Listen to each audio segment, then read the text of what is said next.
Good evening, everyone, and a very warm welcome to all of you. I believe I have already been introduced quite well. In fact, with all the hugs and photos outside, I had the feeling that I am an old acquaintance to many of you. That is a joy I would not trade for anything. Do not think that I do this only for you. I do it for myself as well. It is an energy, a great affection, and for me, this is fundamental. So, for those who haven't taken a photo yet, there will be a break later. After the play, there will be another break. In other words, there is no end, but you can still take photos then as well. I truly enjoy being with you, and I hope we have a pleasant evening together. You may not realize it, but it is very rare for me to say something like this. Today has been a countdown for me. Because this boldness, I keep coming up with daring ideas that even I can hardly believe, like writing a theater script. Within my own background, this is not just any ordinary or unusual thing. I received a very warm invitation from director Luis Antonio Rocha and actress Beth Zaltman at the end of last year. I wrote this script because this is a character who is very dear to me, and I wanted to pay tribute to her, Helena Blavatsky. I have been counting down, waiting in anticipation, counting the days until we arrived at this moment today. Certainly, if we consider intentions, effort, and goodwill. If going to the limits of our possibilities is what it takes for everything to work out, then it has already succeeded. As Helena Blavatsky herself used to say, those who do their best have done all that can be expected of them. Just to reiterate what was said by Plisha, I would like you to understand that rebirth is not simply a historical fact. Rebirth is a psychological fact. Every time humanity becomes stagnant, stops exploring its latent powers, and ceases to move forward. When we stop moving toward the fullness of the human condition, someone must come and open a crack in that resistance, in that state of stagnation. They must open a passage so that the pure air of genuine human nature can once again flow freely. So, Renaissance thinkers can and should be present here and now. Renaissance thinkers have always been present throughout history, whenever humanity needed a push forward. As a writer I greatly admire, Stephen Pressfield, says, from time to time, we need a push to advance at least a millimeter in our long journey. A journey toward the divine. Each person who gives humanity that push, who has enough strength to move a great number of people forward, each of these is a Renaissance thinker. The spirit of the Renaissance is a lesson that nature offers us. There comes a time when nature is reborn. I often say, and I even coined a new word for it. Now I am feeling inspired, since I've already written plays, am willing to take risks. So I invented this neologism, to spring forth. To spring forth means to allow spring to emerge within us. It means letting what lies dormant inside us come to the surface. Renaissance thinkers, then, are artists in the art of springing forth. Spread this word around. Who knows, maybe this neologism will catch on. So, we will talk about Helena Blavatsky, and I would like this talk of ours to be, in a way, a tribute. I won't go into too much detail about her ideas, because, of course, that will be addressed in the play. But just to show you the historical impact of such a unique figure, who brought, perhaps we don't even realize it, so much of our behavior, our worldview, which is implicit and often lost. In consciousness, in human forgetfulness. But behind it all is her legacy, which is a curious fact. Those who wish to work for humanity do not demand copyrights, they do not seek recognition, they simply want people to move forward.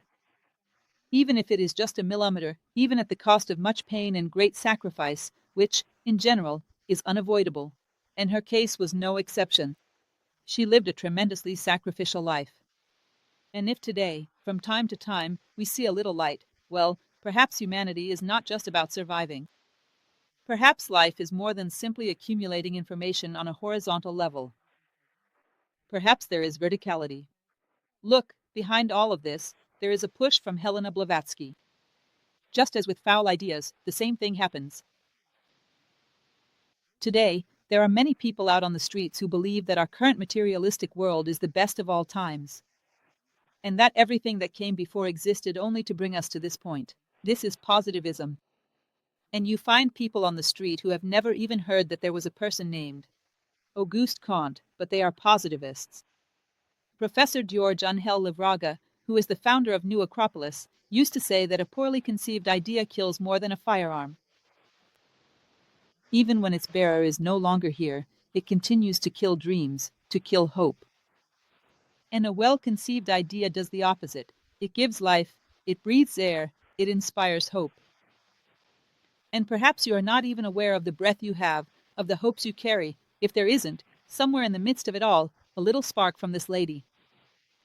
So special. Becoming aware of things allows us to experience one of the most wonderful virtues there is, which is gratitude. So, we will see if we can get to know her a little, and then spend some time with her, because theater is a kind of magic that transports us to another moment, another crossroads of time and space. In some way, I would like you to create this possibility in your imagination that we can have an encounter with Helena Blavatsky herself, as she will present herself in the first person. The entire play is based on her ideas, but before that, let's ground this character a bit so that we can approach her with a little more familiarity. So let's begin. Helena Petrovna Blavatsky, reflecting the Russian custom, names have a feminine form, so the correct pronunciation of her name would be like this. She was born in Ekaterinoslav, which no longer bears that name today. Over time, cities have updated their names. Today, it is called Dnipropetrovsk, and it is now in Ukraine, no longer in Russia. At that time, it was part of the Russian Empire. She is the daughter and granddaughter of very remarkable individuals. Her mother, let's take a moment to consider this. We are in 1830, in Russia. It was still a place. Let's say, somewhat a step behind the rest of Europe in terms of urban development and so on. She was the daughter of a woman who was a writer, a novelist. And her mother was quite successful, considered the George Sand of Russia. Her name was also Helena. Behind her mother, there was still her grandmother, who was also named Helena Dolgorukov, who, in addition to being a botanist, was a scholar of elements of nature and biology in general, to the point of being recognized even in the West. At a time when women had virtually no access to formal education, she was a scholar, studying in a self-taught manner. In other words, she came from a lineage of brilliant Helenas. And not only that, but she also belonged to the highest Russian nobility. So, she was born at a time when there were two calendars. Back then, the Russian calendar was still in use, which was the Julian calendar. For Western purposes, her birth falls between August 11th and 12th of the year 1831. In other words, she herself used to joke about this. She was born at midnight. It was as if she wanted to belong to 2 days at the same time. If you consider an observation she herself used to make, which is quite interesting, it's the so-called theosophical reduction of numbers. If you take the 11th day, 1 plus 1 equals 2, that represents duality, it is the earth. The 12th day, 1 plus 2 equals 3, which is the Trinity, it is the sky, it is the spirit. She used to say, I was born halfway between these two. In a way, you can't really say whether she was born on the 11th or the 12th. So, she was more or less a bridge between these 2 days. A bridge between heaven and earth. And I said, that is literally what she was. She was, then, a Leo. For those who are passionate about horoscopes, you know that this is a sign associated with certain qualities of leadership, strength, and radiance. And she embodied all of that very well. And so it was, she lived until 1891, the exact date, reaching 60 years of age. With many difficulties, she reached that age. Not only did she face health problems of every kind you can imagine, but also challenges in the form of accidents and unexpected events in her life. The number of times Helena Blavatsky was on the brink of death is truly astonishing. Everyone would say, she has died. They would even call priests to administer the last rites. But she had not died. The next day, she would be well and would continue doing the same things as before. We will explore this remarkable figure a bit. Here we have a photograph of her nearing 60 years old, taken shortly before her passing. Photographs from her youth are much rarer, She only began to attract more attention once her name became known. Therefore, the most well-known photos are from this later period. This is Mrs. Helena Petrovna Blavatsky, or simply Helena Blavatsky, as we usually call her. She was a prolific writer. Helena Blavatsky's body of work is immense. Essentially, wherever she was always writing. She wrote articles for newspapers, columns, pamphlets, everything you can imagine. At one point in her life, when she was quite exhausted, she decided to take a vacation in France. Once there, she ended up writing The Voice of the Silence while on vacation. For those who know what The Voice of the Silence is, you understand what it means to write such a book while on vacation. Just to break the routine a little, to take a brief rest. In other words, she was tireless in her work. Helena Blavatsky had a clear sense that her life had a mission, one she could not afford to lose sight of. She seized every opportunity to fulfill it, since she never knew how much time she had left. So, she truly was a dedicated worker. And even more so, throughout her entire life. So, philosopher, traveler, adventurer, pioneer, we will talk about her journeys. Honestly, sometimes it is almost hard for us to believe. Did all of that really happen? Well, it is documented. It did happen. Because it was the 19th century, and she was a woman. Communication was difficult, and transportation was even more challenging. She spent a large part of her life aboard ships, and sometimes traveling in third class. She faced all kinds of financial hardships, going back and forth. But in a way, a scale of coming and going that you can hardly imagine. But soon, you will begin to imagine it. She was a researcher of ancient comparative traditions. These are some of the elements that seem to have defined her mission. She had a mission, which she received. Some masters revealed this to her, to bring a portion of wisdom, especially ancient Eastern wisdom, but also a bit from every part of the world, to Western humanity of that era, at a time when science was closing itself off within such a materialistic, such a positivist worldview, that there was a real risk of losing contact with that brilliant past. She took upon herself this mission to enlighten the modern West about its own past. So that it would not happen, as Merlin the magician said in the myth of Arthur, the greatest evil of humanity is forgetfulness. So that we would not forget, historically, our most brilliant moments, our origins, and, consequently, our destiny. She was endowed with paranormal abilities. From childhood, she was always brilliant, determined, and courageous, from a very young age. An important detail, Helena Blavatsky never liked to advertise her powers. I don't even believe she would want to be remembered for that. It was a time when materialism was so solid, so impenetrable, that sometimes she used phenomena to provoke doubt in people. It was a resource that cost her dearly throughout her life. And she often lamented this. When I was invited to write the script for this play, what immediately captivated me and made me accept was the request, we want a play where we do not talk about phenomena, where we speak about her teachings. I said, I don't even need to know what is it about. I agreed to such a proposal because it is precisely this focus that I believe she would not have wanted to be given. She truly was a paranormal, she had many abilities, but that is a secondary element compared to who she was in terms of values, determination, life purpose, dreams, and her commitment to humanity. Well, some ideas, you will notice that she works. Above all, with ideas of this kind. There is nothing superior than truth. Are you familiar with this phrase? Satyat nasti paro dharma. There is nothing higher than truth. We could say that this is Helena Blavatsky's trademark. It's interesting because a young man who crossed paths with her briefly in England also adopted this motto for himself. My life and my experiences with truth. Do you know who wrote this book? Mahatma Gandhi. This is his autobiography. So, she works with the idea of fraternity. The first principle of the institution she founded is to form a nucleus of universal fraternity, to recover the awareness of unity.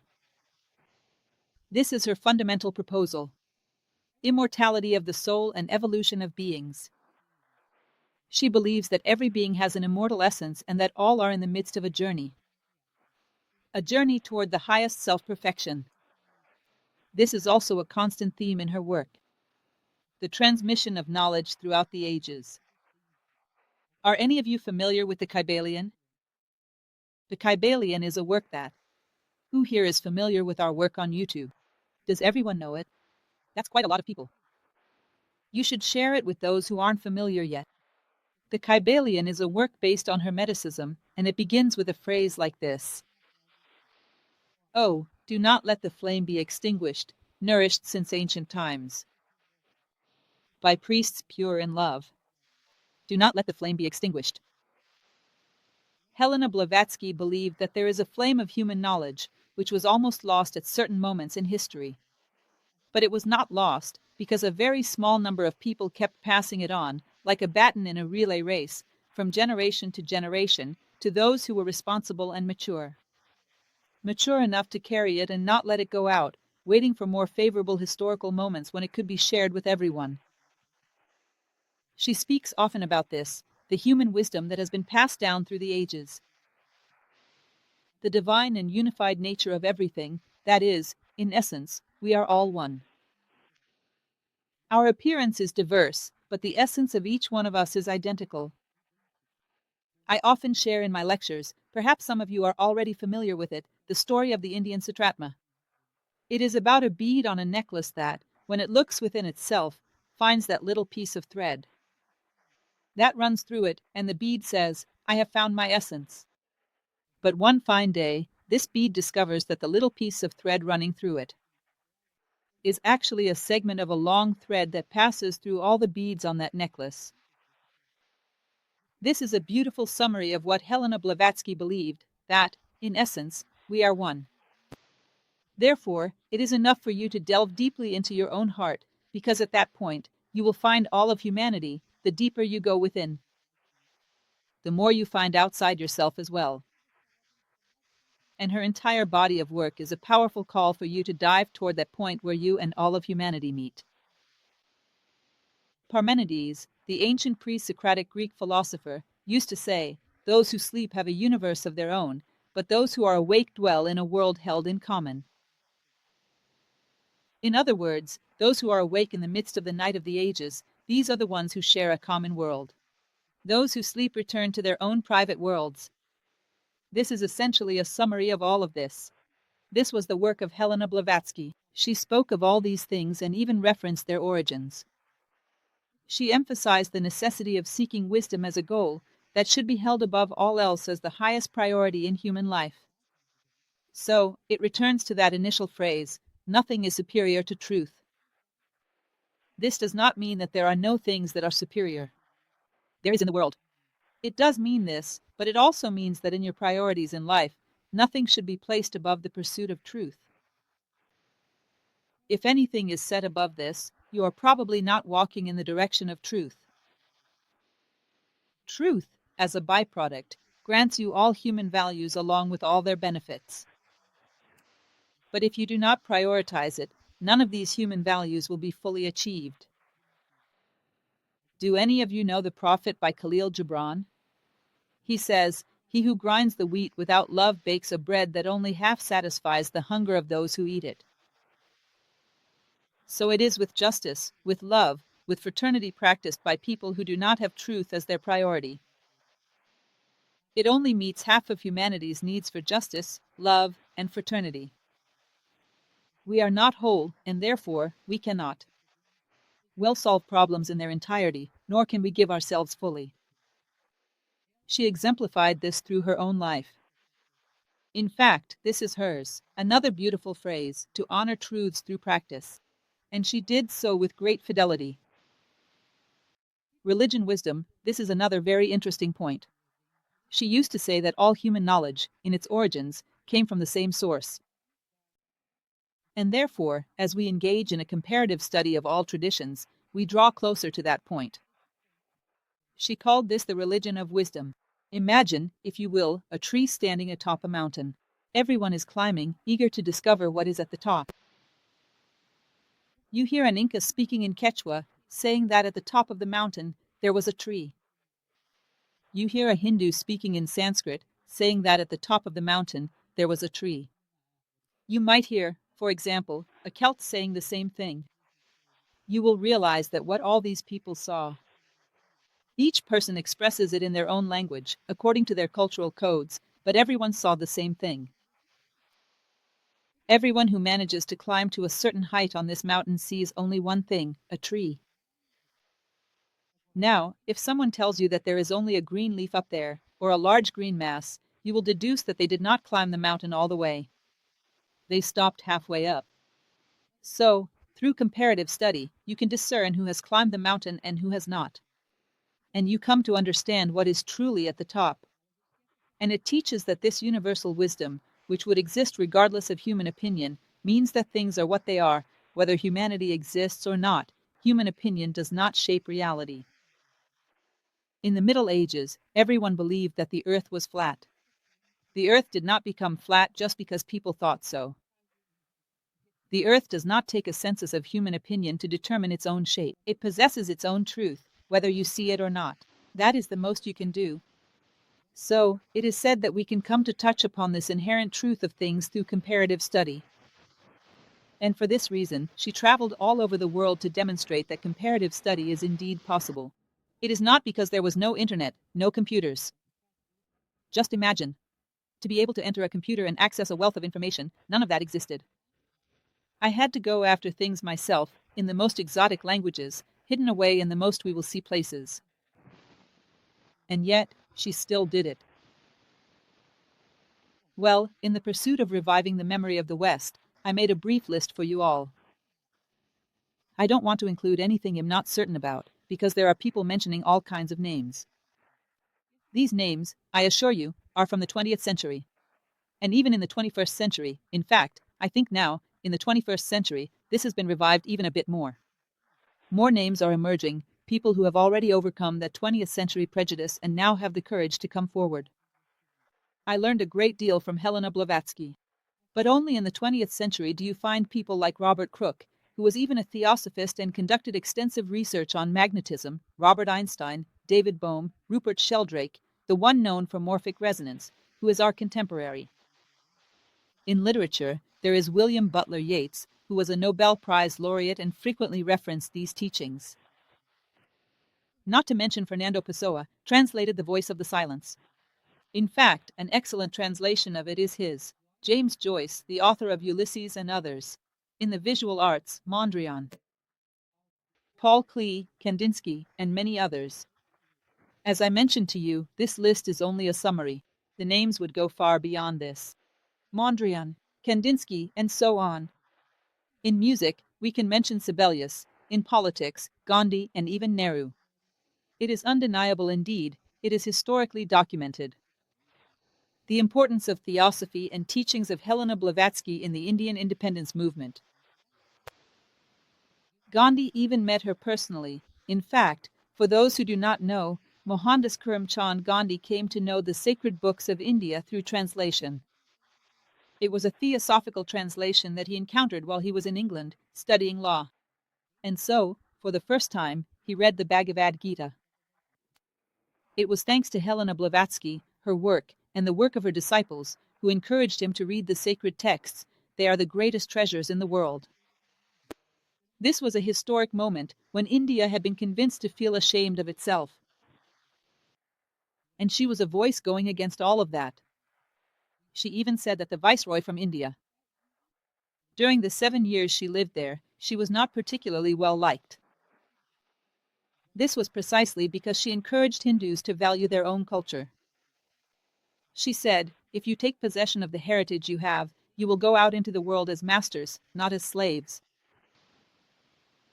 So, it was a manifesto of love, the history of India and her work. I brought up the name of Daisetsu T. Taro Suzuki because it is a very interesting name due to the credibility it holds in the West. Dr. Suzuki passed away in the 1960s, but he is a figure who introduced Zen to the West. Some of you may be familiar with his work. As the founder of the Zen Mountain Center in the United States, he brought this tradition in its purest form. And he was an authority on the subject, notably very balanced and sensible. Dr. Suzuki, in one of his works says, speaking about the voice of the silence, whoever wrote that book had been involved with Tibetan Buddhism and is familiar with the material that is referenced there. The book is entirely based on the Book of the Golden Precepts of Tibetan Buddhism. He says that it is far from being a fraud. Whoever did this had been there and truly read those books. Not only him, but another monk, who also has a great reputation, the Lama Kasadava Sandhu, a Lama from the Gelugpa school of Tibetan Buddhism, who was responsible for translating to the West the Bardo Thodol, the Tibetan Book of the Dead. It is a marvelous book, truly fascinating. He, together with the Englishman Evans Wentz. Evans Wentz arrives with the voice of the silence and gives it to him. Here you go, master. He spoke very well English, and what do I think of this book? He says, without a doubt, whoever wrote this was familiar with the mysteries of Tibet. Two men who never knew her lived much later than her historical period. Lama Katsadava died, if my memory serves me right, in the 1940s or 1950s, now in the 20th century. There was no reason for them to deny or affirm anything out of any other interest except the expression of truth. They say, whoever wrote this had been there. They know what they are talking about. So, there are many testimonies. This is just a sample, so that you can see there is no way to deny it. Helena Blavatsky had an impact in the 20th century, and the echoes of that impact continue to spread. You know when you throw a small stone into the water, and the ripples keep getting wider and wider? She reaches ever wider circles in our 21st century. Nook. Just an interesting point, a matter of historical research. It seems that the house still exists there, although Russia has had great difficulty in beginning to pay tribute to Helena Blavatsky. And then, in a very modest way, part of the work of New Acropolis helped a lot. This contributed to helping Russians recognize the historical importance of a fellow Russian. This is the place where she was born, from the night of August 11th to 12th, 1831, in Dnipropetrovsk, at the time called Ekaterinoslav, on the banks of the Dnieper River, today in Ukraine. She is born on a stormy night, and there are a series of signs that people interpret as omens. On this I won't go into great detail, because all of this may have been a later made-up superstition. But the fact is that she was the eldest of the daughters. Her sister, Vera, was 4 years younger than her, and in addition, she had a brother, Leonid, in other words, 3 children born to a noble Russian couple. There is a drawing, which I didn't even include, because I cannot confirm its authenticity, so I chose not to use questionable sources. But there is a drawing that people say was hers. In addition to being a brilliant pianist, she also drew. Sounds like I'm talking about Leonardo da Vinci, doesn't it? Leonardo da Vinci even cooked, an excellent cook he was. I have no information that Helena Blavatsky cooked. She did a little bit of everything. There is a drawing she made with her mother. They say she created it during her teenage years, so she would not forget her mother's face, the two Helenas. This is Helena Fadeva.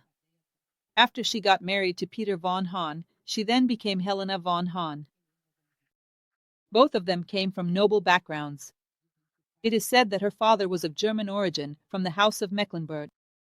Meanwhile, her mother was a descendant of the Gokharov tradition, from the Gokharov family. What does that mean? I will tell you the story very quickly. I am a great storyteller, but I have to restrain myself so I don't get carried away. In 1882 AD, look at where I ended up. In the 9th century, the Slavs had major conflicts among themselves. They decided to invite someone to govern them and bring harmony to that civilization, someone who was not a Slav. A Scandinavian, Rurik, who is the founder of the Dolgopurov dynasty. This Rurik becomes a prince. He unifies and brings harmony to the oldest Russian empire that we know of.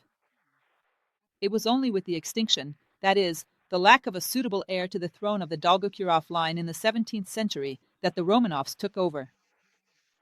Even so, the Dolgopurov family, which was the original family, continued to maintain marital ties with the Romanovs for centuries. This was the family of Helena Blavatsky's grandparents, her maternal grandparents. They were from the Dolgorukov line, and Helena's grandmother from the Dolgorukov family, as I mentioned to you, was a self-taught scientist, with works published, including in the West. Self-taught. They were brilliant. They lived in Saratov. Later, her grandfather became the governor of a province in the Caucasus called Tiflis. In other words, he was a governor, lived in a local palace, and it was a family residence for centuries. This residence had been passed down through generations of the Dolgorukov family and had a fantastic library. When her mother died, she was 11 years old, and the three children were taken to live with their grandparents, first in Saratov and later in Tiflis. It is said that she spent much of her time in that library and, moreover, she would explore the castle cellars. Apparently, some servants were sent with a torch because she was fearless. She would venture deep inside and disappear for hours. She was already a strong, rebellious child, and she displayed certain behaviors that no one could understand. This was her family. She was educated in languages, learned to play the piano, and received the upbringing of a princess. In fact, by family right, she was entitled to that title. At the age of 17, almost 18, a rather controversial story unfolds. No one knows exactly what happened, but she decided to get married. A man, she was 17, almost 18, and he was 40 years old.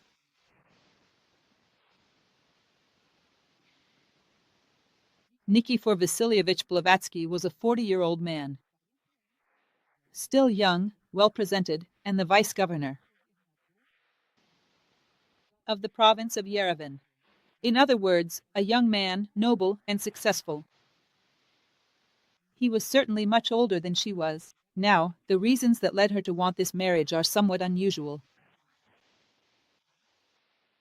It is often said that during this time, she met a prince, Prince Galitzin. Everyone thought he was a bit peculiar, because he was a student of occult matters. In other words, a man of great knowledge, and she, almost willingly, became a disciple of this prince. What influence this prince had on the marriage is unknown. But one thing is certain. Helena Blavatsky entered into marriage with second, third, and even fourth intentions. What were they? Through her husband, she sought the freedom to begin her journeys around the world. Because otherwise, if she remained single, her family, she would not have been accepted. And, in some way, I will share with you something that is quite new in the history of Helena Blavatsky. It seems that this man knew about it and accepted it. The most recent research indicates that Blavatsky, first of all, left him just 3 months after they were married. And it appears that he continued to send her money, along with her father, throughout her life. Today, this discovery has already been made. At one point, she returns and stays with him for a year when she comes back from Tibet. In short, it is a somewhat unusual story. She always wanted to use his last name. Blavatskia is her husband's surname. It is a kind of unusual tribute. She never stopped using that name. In other words, he opened doors for her. After the marriage, then, she simply, poof. She took off running. And she started out with very little money. Her father found her and began sending her money so she could travel the world, until she finally met up with her father. At the age of 20, on her birthday, in London, the two of them were walking together. There was an interesting detail. As a child, she used to dream about a man. This man would give her advice, protect her. He looked like a Hindu. His clothing resembled that of a Hindu. And she thought this was just a mere fantasy. But then, suddenly, she met this man on the streets of London on her 20th birthday. He was a Rajput prince named El Morya. He was part of the delegation from the King of Nepal at the time, who was going to visit the Queen of England. She meets this man, they talk for some time, and he says to her she was already a brilliant pianist. He says, "Look, you could have a career as a pianist, which would give you recognition and a successful life. You have the talent for it. But you could also take part in our project to benefit humanity." Imagine if a woman like Blavatsky would hesitate for even a moment. For those familiar with Greek mythology, this story is somewhat reminiscent of Achilles. A long and ordinary life, or a short, intense, and meaningful one. A person of this kind does not hesitate, and she certainly did not. Not at all, it seems. She immediately replied that yes, she wanted to commit herself to his work, or whatever it might be. The work of this prince, who was part of the Gelugpa Tibetan Buddhism tradition from the Tashil Hunpo monastery in Shigatse,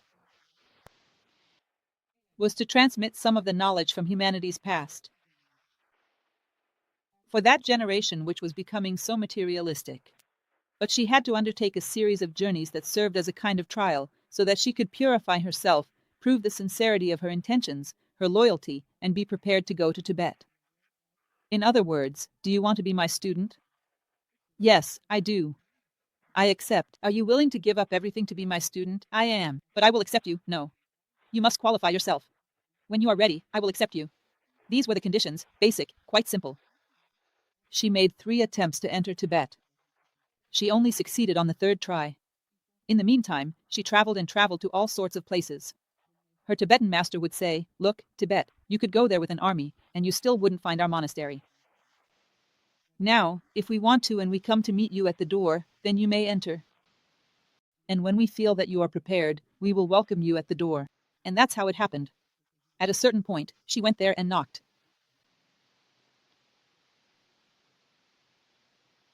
A journey that lasted 17 years. 17 years of traveling. Do you know where she spent most of that time? Inside a ship. It is said that, right after she found her father and was about to embark on one of her first journeys, her father gave her money. He supported her financially throughout his life. And she bought a first-class ticket for her very first voyage. Then she meets a woman who wanted to go to the United States. Her husband had already gone there. She exchanges her first-class ticket for a third-class one, adds some of her own money, and pays for the woman to travel with her 3 children. And so she travels in 3rd class. That was just the kind of person she was. Everything she had, she gave away. She didn't really have the mindset of thinking, "I should save this because I might need it later." That simply wasn't her way. She lived in a constant state of giving and generosity. Perpetually. And, interestingly, there was always someone who came to her aid in the most critical moments.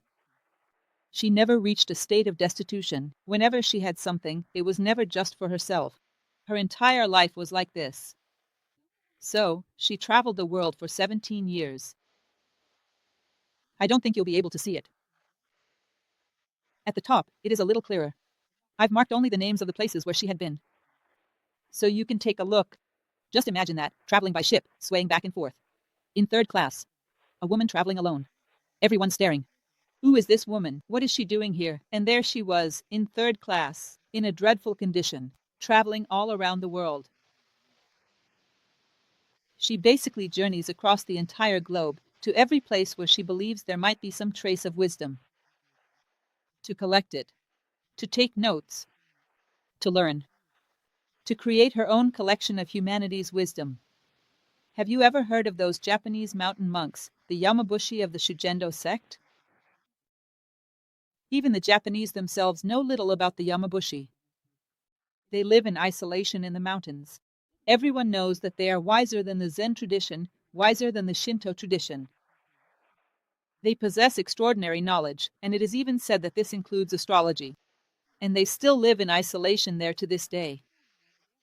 Tell me, how did a Russian woman, who did not know the language beforehand, arrive there alone and manage to be accepted by these Yamabushi, live with them for some time, and learn from them? She succeeded. You tell me how, but she did it. Today, and in fact always, the Japanese themselves try to enter there and cannot. He is not the one who got in. A Russian woman, traveling alone. She was with the Yamabushi. I included a bit more about this below. In Serbia, she will encounter, right after Serbia, she will meet the Druze. I will show that in a moment. She lived with and belonged to the Druze group. She goes to Canada because she wanted to get to know the indigenous tribes and learn from their shamans. And she comes into contact with indigenous people near Quebec. After that, she goes to New Orleans. Even Disney cartoons show a bit of this. That Princess and the Frog story. New Orleans, at the time, due to the influx of African shamans, had a lot of voodoo practice. She wanted to understand what that was, so she went there. Leaving there, she goes to live with Mormon communities in the interior of the United States. Did she stop? No. She takes a wagon and heads toward Mexico. By wagon. She arrives in Mexico, travels through all those tribes, and speaks with shamans. Learns about the Mayans' remnants. Is it the end of the story? No. There she goes to Peru. There, she meets a young Indian man. The two of them embark on a series of journeys through all the ruins. She learns a great deal, and also engages in conversations with indigenous people. When that ends, she doesn't just stop, she boards a ship. Yes, to the other side of the country, to the other side of the world, Polynesia. So, she never stopped there. In 1865, she becomes a member of the Druze community. She doesn't just arrive and say, "Hey everyone, how are you?" She lives there, she becomes a member, she lives as they do, and she learns everything there is to learn in all these areas. This is no small feat, and who knows, it must have been an extraordinary lesson in diplomacy, understanding how she managed to be accepted by these people. The Druze do not even allow their own women to participate in their ceremonies. And yet, she becomes a member of the Druze community, and she learns a great many things.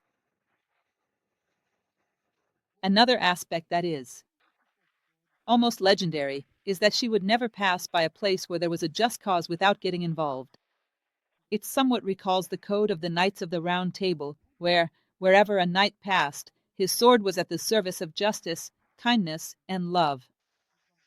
Wherever a knight passed by, if there was any conflict, he was obliged to intervene. I think she had a bit of a collector's spirit for tales of the Round Table, because she would get involved in everything wherever she went. So, during the battle for the unification of Italy led by Garibaldi, when she arrived there, there was a group trying to recruit people to work, to fight in the war. She fought in the War of Mentana, in the Battle of Mentana, alongside Garibaldi. She suffered war wounds and needed time to heal. Every kind of dramatic episode you can imagine. In fact, that's a detail I've included below for you. Imagine a person who seemed to be constantly surrounded by accidents.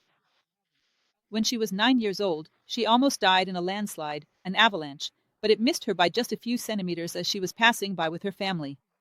And she was the one who was walking ahead of everyone else. In the group, there was an avalanche, and she managed to escape. She also fell from a horse and nearly died. She hit her head, and everyone called the Orthodox priest, thinking she was going to die. But she didn't die. The next day, she was well and continued on her way. The most extreme case was when she left Tibet, boarded a ship to go to Egypt, and the ship sank. The ship, which was carrying explosives, exploded, everything was destroyed. There were only 16 people on board. One of them was Helena Blavatsky. Just imagine such a person. Look, Helena Blavatsky is a wonderful person for you to study, but I'm not sure it would be a good idea to travel with her. Maybe it wouldn't be very advisable, since you might not have such good karma. I think it is better for us to keep a little distance in time. It wasn't easy. Her third attempt to enter Tibet was successful. And she would say, "It wasn't successful because I insisted or because I was stubborn. It was because they came to receive me. They said I was ready." She enters and lives there. She says she spent 7 weeks isolated in the mountains, doing exercises and tasks that they wanted her to do. She devoted herself to all the disciplines and received the mission to bring some of the human knowledge from the past, especially from the East, to the modern West. She agreed to do this and dedicated the rest of her life to that mission. She was gone for so long that her family began to hold funeral services without her body being present. They thought she had died. It is interesting because her sister, Vera Zelikovskaya, who was her younger sister, received a letter. When she opened the door, she couldn't tell where he had come from. That man, with the appearance of a Hindu, in Russia. He handed her a letter, and when she opened it, it said, "Look, your sister is well. She will be with you in less than a year." Well, all right then. Everyone was already praying for her soul. She, in fact, left Tibet and visited her family less than a year later. Her entire life was like this, filled with complex events, And she received a mission. You know, problems are only as big as the people facing them. Someone who receives a mission to awaken materialistic, scientific humanity to a knowledge as vast as that of the ancient Eastern and Western traditions must possess great courage, determination, and be highly qualified for such a task. And she accepted it, and so she fulfilled it. She was equal to the magnitude of this mission. Just this alone allows you to imagine the kind of human being she was. That someone, a scholar, someone who possesses a certain degree of wisdom, like a monk from Shigatse. She lived in the monastery of the Panchen Lama in Shigatse, who was himself a Panchen Lama. A man who had enough wisdom to know to whom he should entrust a mission, and he chose her. And she fulfilled it. He knew that she had the stature for this. She is called Mahatma, the same honorific used for Gandhi. It means great soul. Her Tibetan masters, her Mahatmas. So, at a certain point, after the law of Egypt, after returning home to Russia, they tell her, go to the United States. Why? I don't know, just go. She was not one to question much, no. These masters sent her this message. She boarded a ship, as always, and set out for the United States. She stayed in New York and received news that there were some brothers, the Eddy brothers, who performed certain phenomena, some apparitions, some displacements. That is, figures of the dead would appear. She didn't hesitate. She went there to witness the phenomenon. There she meets a retired American colonel, a journalist, Colonel Henry Steele Olcott. This man, who was never truly a military officer, received this title for the services he rendered during the Civil War. He was a journalist whose exact role was to expose and debunk paranormal phenomena. He establishes contact with her, and the two of them have many conversations. She explains to him what was happening there, and the two decide to work together. It becomes a lifelong friendship, a true partnership. Together, in 1875, they found, in New York, in a small apartment located at 46 Irving Place. There they founded the Theosophical Society. She kept this photo, cutting and pasting it into her notebooks to create a photo album. And, below this photo, she had written, in her own handwriting about this photo, the child is born. Hallelujah. For her, it was a profoundly important moment to create an association where she could begin to share her knowledge. Curiously, it is said, though I do not fully believe it, but nevertheless, that she and Olcott were attending a session, a lecture, where they were listening to classes given by a man named Hodgson Skinner. Even today, it is fascinating to read Skinner's work. He speaks about the source of the sacred measurements of Egypt. He was a profound expert in this field. A mathematician and archaeologist, he made mathematical comparisons and deductions about the locations of monuments in Egypt. I mentioned that Olcott sent her a little note in the auditorium, suggesting, what if we formed a society to discuss this kind of subject?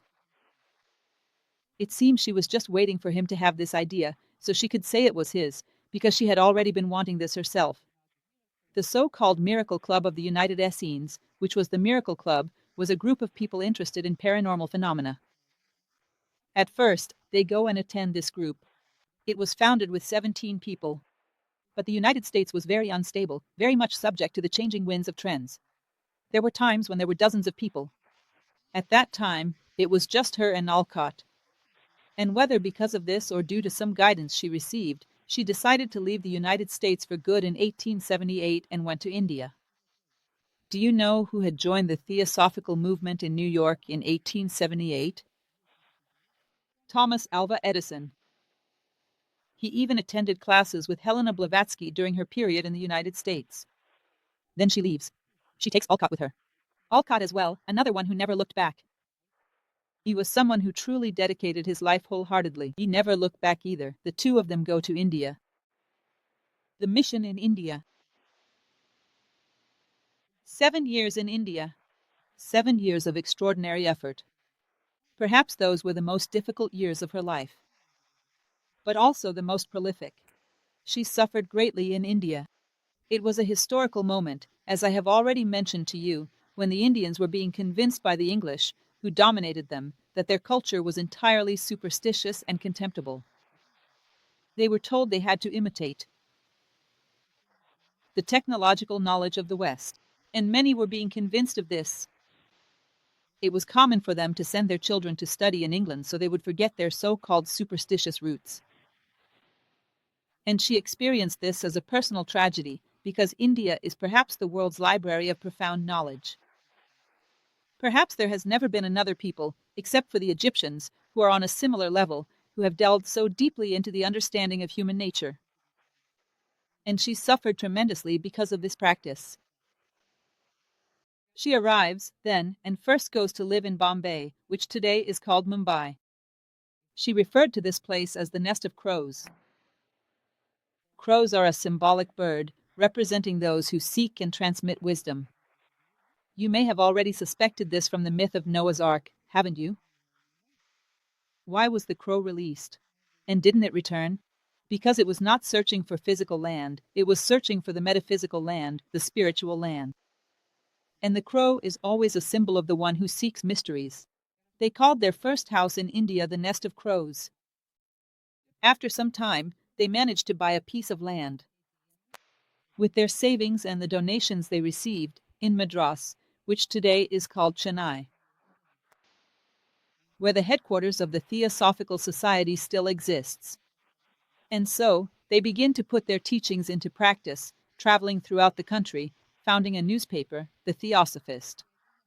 They managed to gather a number of followers, including prominent individuals such as the Englishman Alfred Percy Sinnett, who was the chief editor of the most important newspaper in English, in India at that time, which was the pioneer. He becomes her disciple.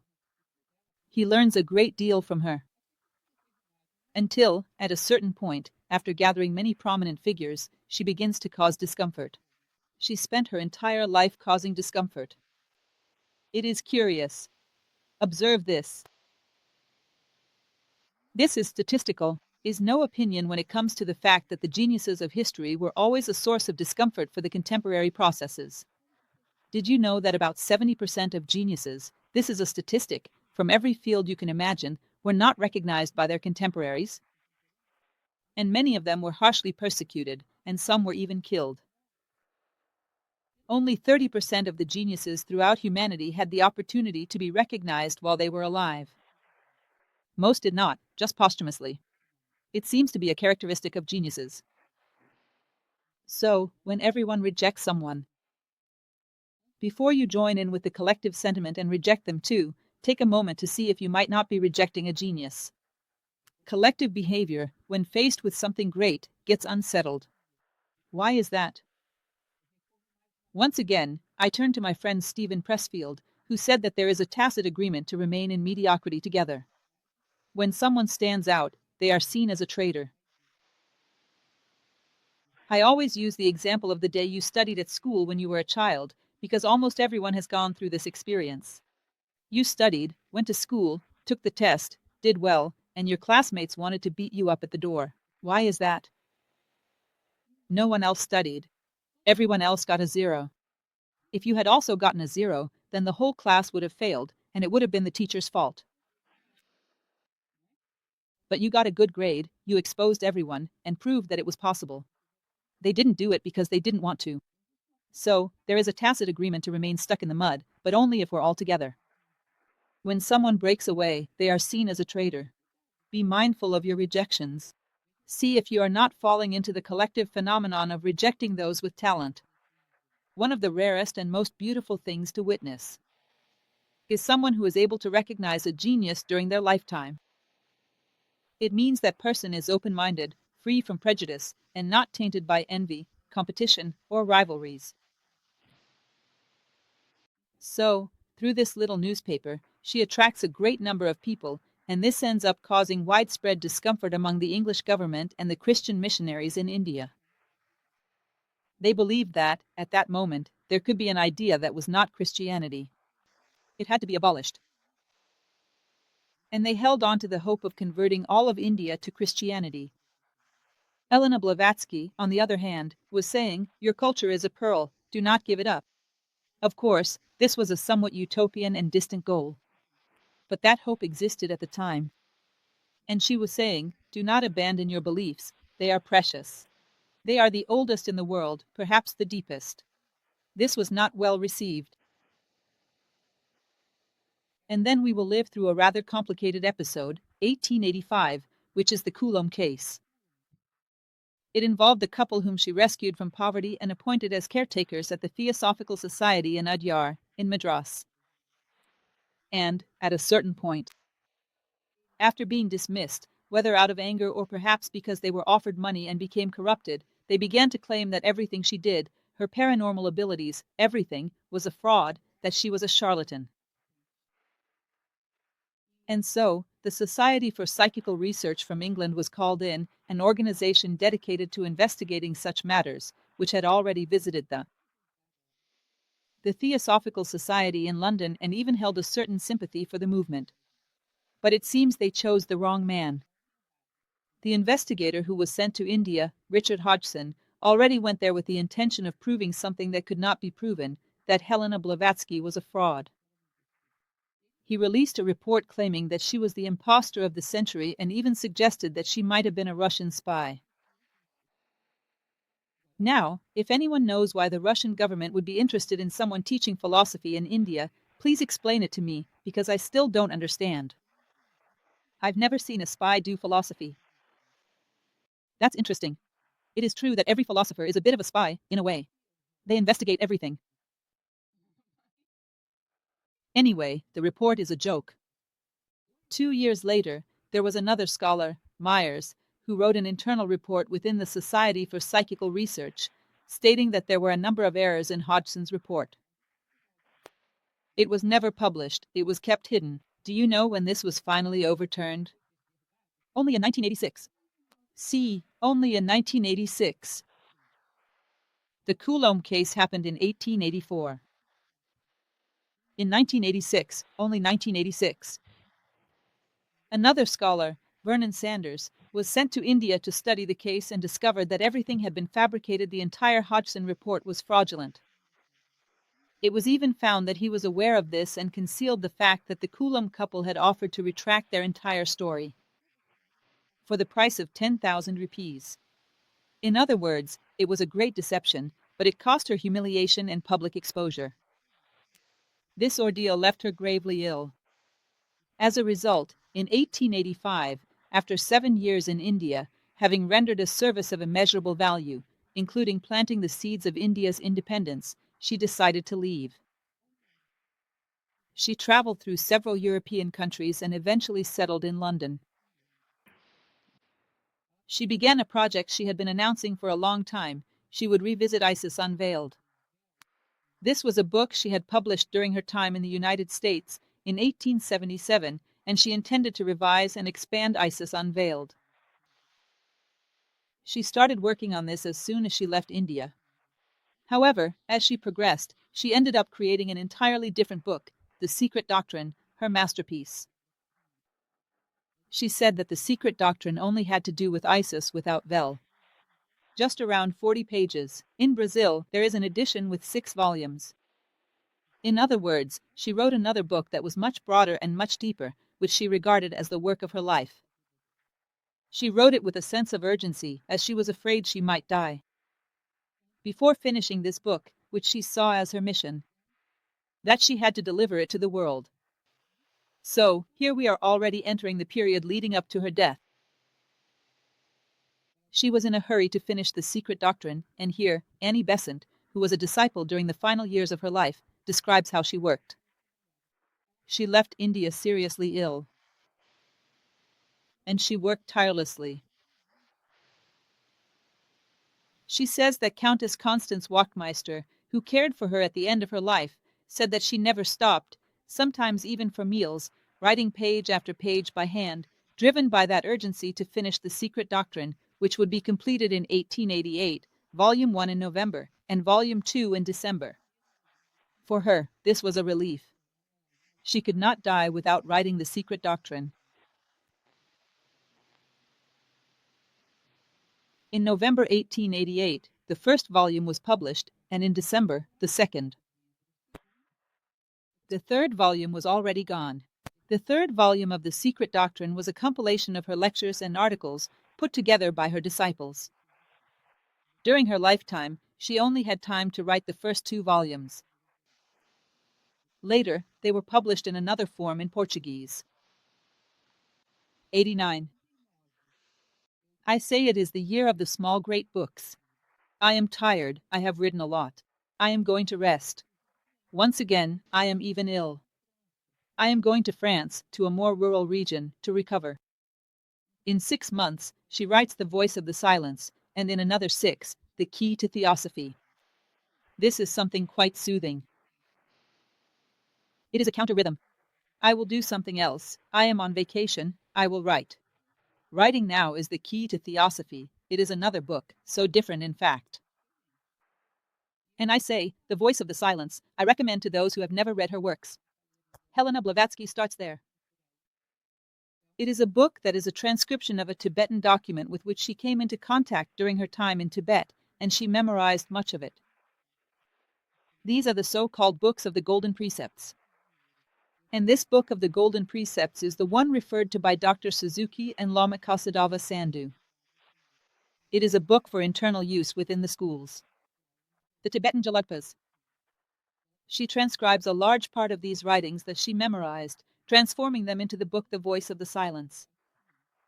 And the key to theosophy, which is a simplification, in quotation marks, of all the knowledge she conveyed in her work. Why in double quotation marks? Because she says that even intellectual development is a karmic merit, so you have to make an effort. I will make it easier, but not that much. Make an effort. Even intellectual development is a karmic merit. Make do to understand. And she begins the Theosophical Glossary, but she writes less than half of it. She does not manage to see it completed. We will, in 1889. She passes away in 1891. Already extremely physically weakened, yet still working on her writings, because if you wanted to find Helena Blavatsky, she would be at her desk, writing. And it is said that it was quite chaotic, because those who assisted her said that sometimes the text would start in Russian and end in English.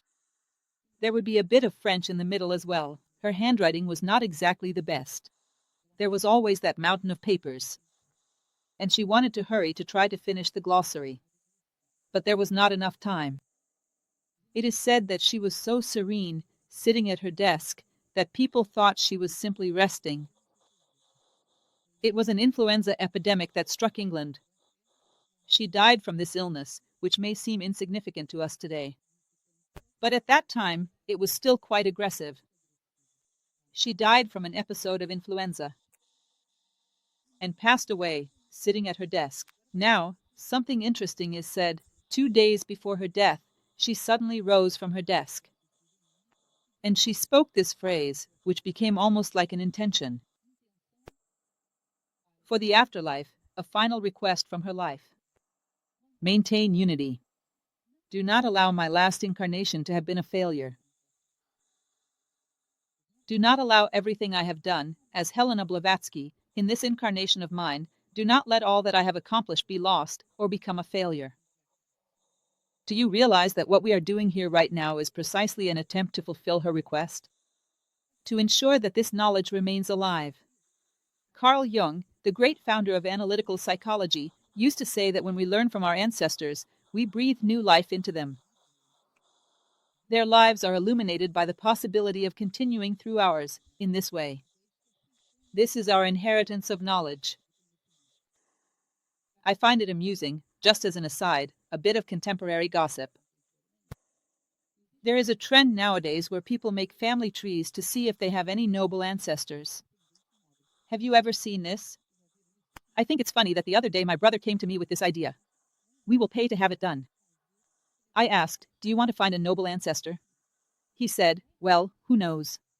I told him, look, you will end up with an expired promissory bill. But if you move away from this materialistic perspective and enter more into the realm of humanity as a whole, how many inheritances, more valuable than gold, are kept for us, and which we refuse to inherit simply because we do not recognize their true value? Let me share a short Indian story to help you understand this. It is said that there was a very wise Brahmin who traveled, sharing his teachings, and one day he slept at the gates of a small village. Then a young boy came running up to him, and he said, "Look, I had a dream about Shiva. Shiva told me that you found a marvelous stone in the desert, and that you would give it to me, and that it would solve all my financial problems." The Brahmin thought and said, "That's true. Yesterday I found a large stone. I thought it was beautiful, so I put it here in my bag. Here, do you want it? It is yours." "Really? You're going to give it to me?" "Yes, it's yours. You can go." He handed the stone and went to arrange a corner so he could spend the night.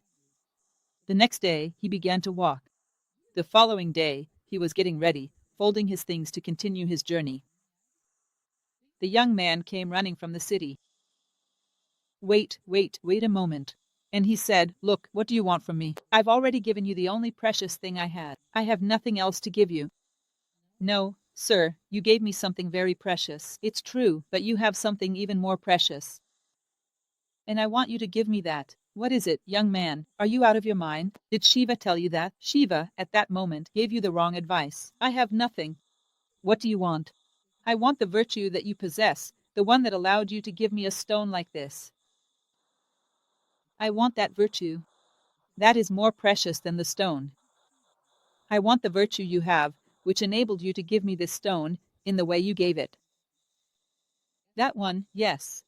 That has a value beyond comparison. Do you realize that this is a legacy? It is a wonderful legacy. Cecilia Mayrels used to say, "Do not say, 'The one who gave me this body is my father, the one who gave me this body is my mother,' because our fathers and mothers have been many, and they extend throughout history. Those who birthed us in spirit are also our fathers and mothers. It is a debt of gratitude, of recognition, and at the same time an opportunity where we will see, without needing to draw a family tree, the most precious inheritance they left us, which is the wisdom gathered throughout their lives." Reflect a bit on this. So, by being here, we are, first and foremost, trying to unite ourselves around ideas, and secondly, not to let all the tireless and dedicated efforts that were made be in vain. We are trying to make this present in our lives. To say, we are striving to fulfill your request. Pass it on, please. Look at how beautiful this phrase is, everyone. For me, it is one of the most beautiful in history. When I am gone, perhaps people will realize my selfless motives. Give my word to help people find the truth. As long as I am alive, I will keep my word. Even if I am insulted and attacked, the day will come when future generations will come to know me better. We, at New Acropolis, have called you here today, on this day, November 30th, 2019, for this purpose. We are the posterity. We are here to get to know her better and to dedicate our gratitude to her. I ask that each one of you, during this lecture, during the play that will take place shortly, prepared with such care, let it touch your heart with a personal request. I ask you, intimately, in your heart, to think of Helena Blavatsky and say, "Thank you very much." I believe we owe her that.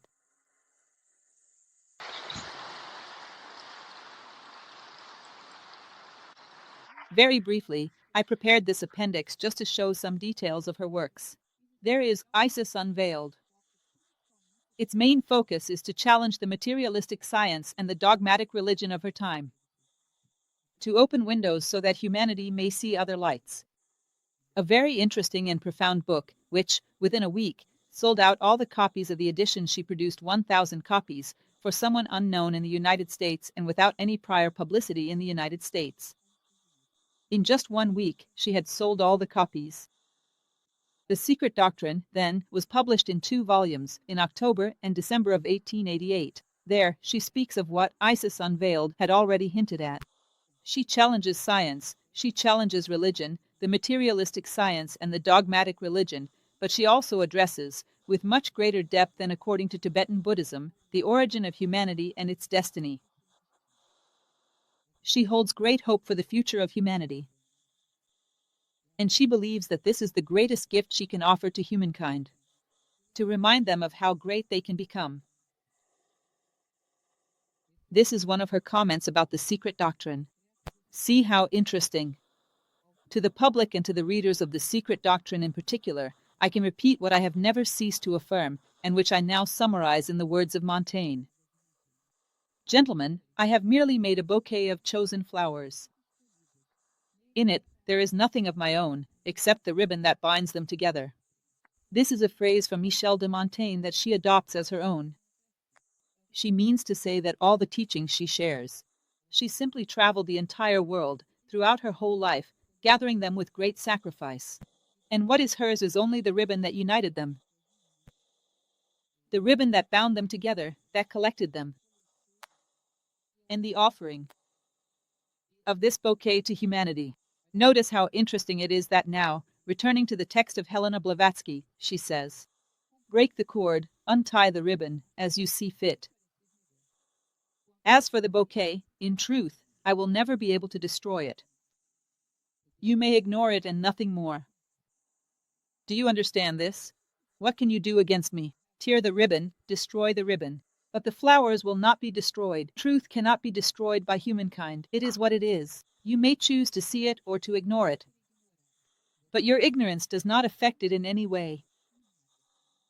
Truth is not built upon human opinion. It does not wait for what people think in order to decide what is and what is not. Things are, and would still be, even if humanity did not exist. Therefore, we can do nothing against the truth. We can choose to turn our backs on it. That is all. I mentioned to you the year of the small great books, which includes the key to Theosophy, an explanation of her work as a whole, and the voice of the silence. This is a current cover of the key to Theosophy. If you would like to read it, Helena Blavatsky, it is a very good idea. I recommend. To begin with, the voice of the silence. But before you start with the voice of the silence, I suggest that you go to New Acropolis and at least complete the first level and study Helena Blavatsky. Because this is essential to understand the language she uses, which is unfamiliar in our historical era. This is not a joke, nor is it advertising. I know that advertising is the soul of business, and since I am speaking about the soul, why not? But it is not my intention to advertise. It is because, even in our first level, the collection of traditions we study allows us to create our own bouquet. The voice of the silence is one of the works that is well explained and greatly helps you to become familiar with the language, which is unusual. New Acropolis also creates, in its own way, a collection, a bouquet, in which the voice of the silence is indispensable. So, the key to Theosophy, just look at this beautiful phrase. All human beings share the same origin, both spiritually and physically, just as humanity, fundamentally, has one single and same essence. And this essence is one. Therefore, nothing can affect one nation or one person without affecting all other nations and all other people. In short, something within us falls whenever a human being descends into the abyss. And something within us rises whenever a single person attains wisdom. Whether we want to acknowledge it or not, we are one. And if we are one, then most of what we are is made up of others. It is a way of deeply committing yourself to your immortal essence. It is to commit yourself to humanity. The voice of the silence, as I have mentioned to you, based on the Book of Golden Precepts. And finally, a collection from the Ladder of Wisdom in the way it is presented, with practical advice that it offers. It says, look, do not place a dirty foot on the ladder of wisdom. That mud will harden and can throw you downwards. In other words, the moral foundation. The basic psychological and spiritual foundation, the true love of truth, is necessary for a person to undertake a meaningful journey in life. So that they not only survive, but also truly live, so that they can leave this world a little better than when they arrived, and so that they can be a positive force in their own life and in the lives of those around them. In other words, so that your life is endowed with meaning, in such a way that anyone who sees your path can say, a human being passed through here. This is the ladder it offers. So, look here. A clean life, an open mind, a pure heart, a passionate intellect. Clear spiritual perception.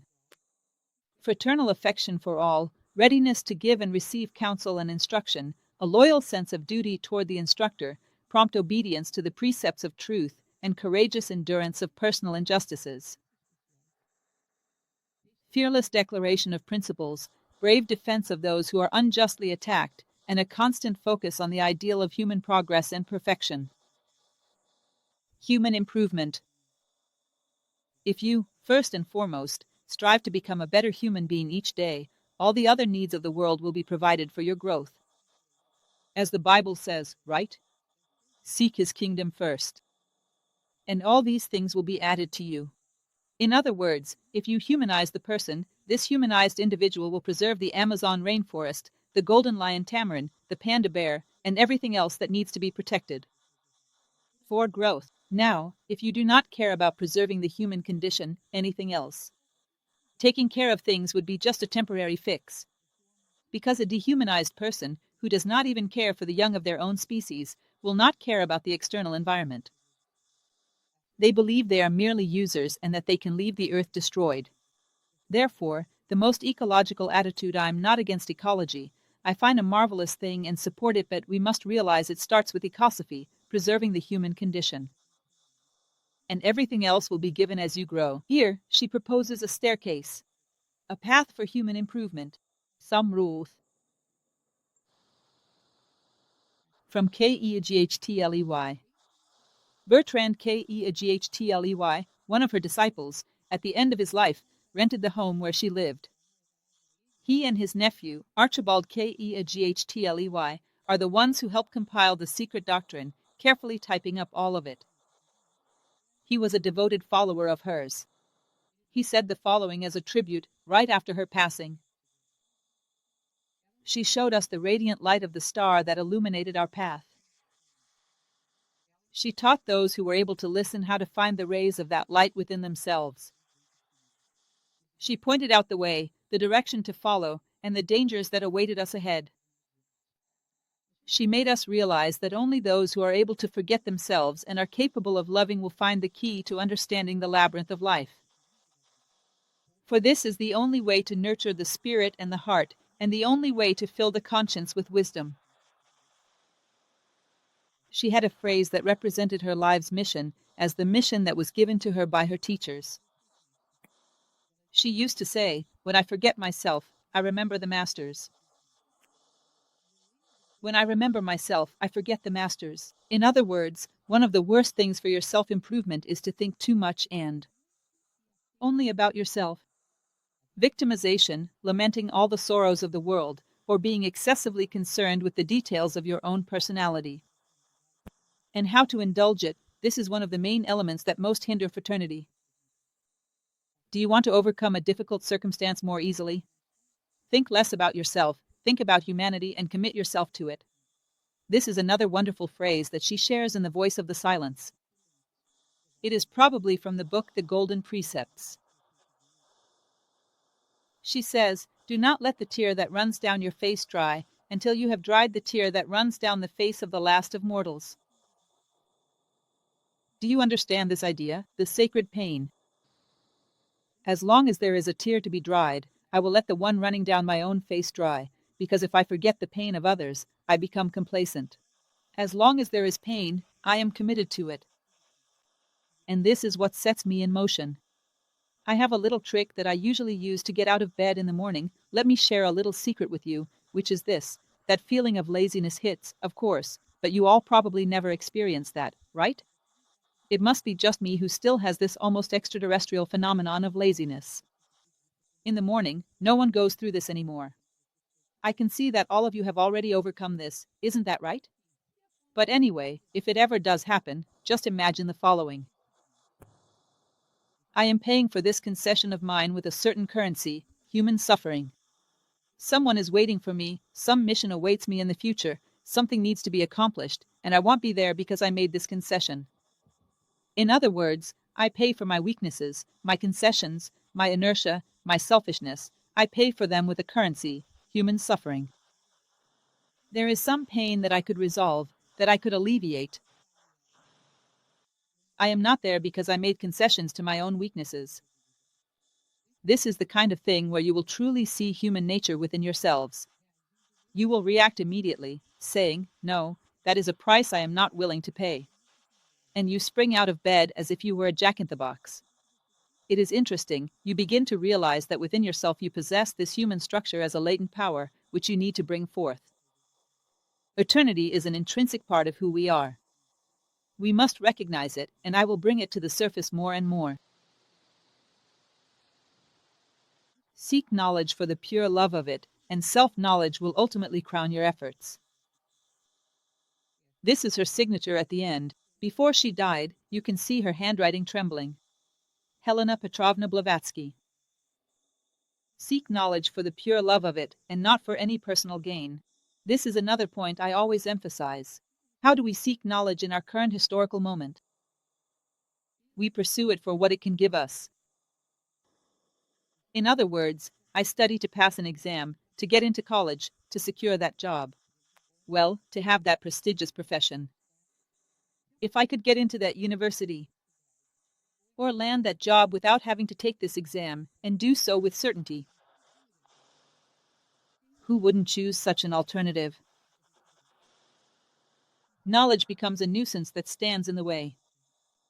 If you could remove it from your path, all the better, so you can reach what truly matters, the results. What kind of humanity is this that sees knowledge as a nuisance? What can we expect from a humanity that thinks in these terms? Intrinsic knowledge. Seek knowledge out of love. It doesn't matter what happens afterward. Right now, my consciousness is being touched by this new possibility. I am enchanted by this new possibility. What comes next? We'll see when the time comes. For now, it's just me and knowledge. That's why I dare to say, and I stand by my words. When you encounter someone with a philosophical mindset, someone who is studying for some exam in life, the philosophical way of engaging with knowledge can, at times, make 1 or 2 hours of study more productive than someone who drops everything to study for 10 hours a day, but despises knowledge. That's why I find it amusing when people say, "I don't study philosophy because I don't have time."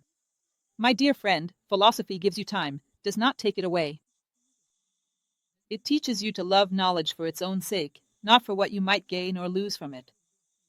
There is no better learner than this.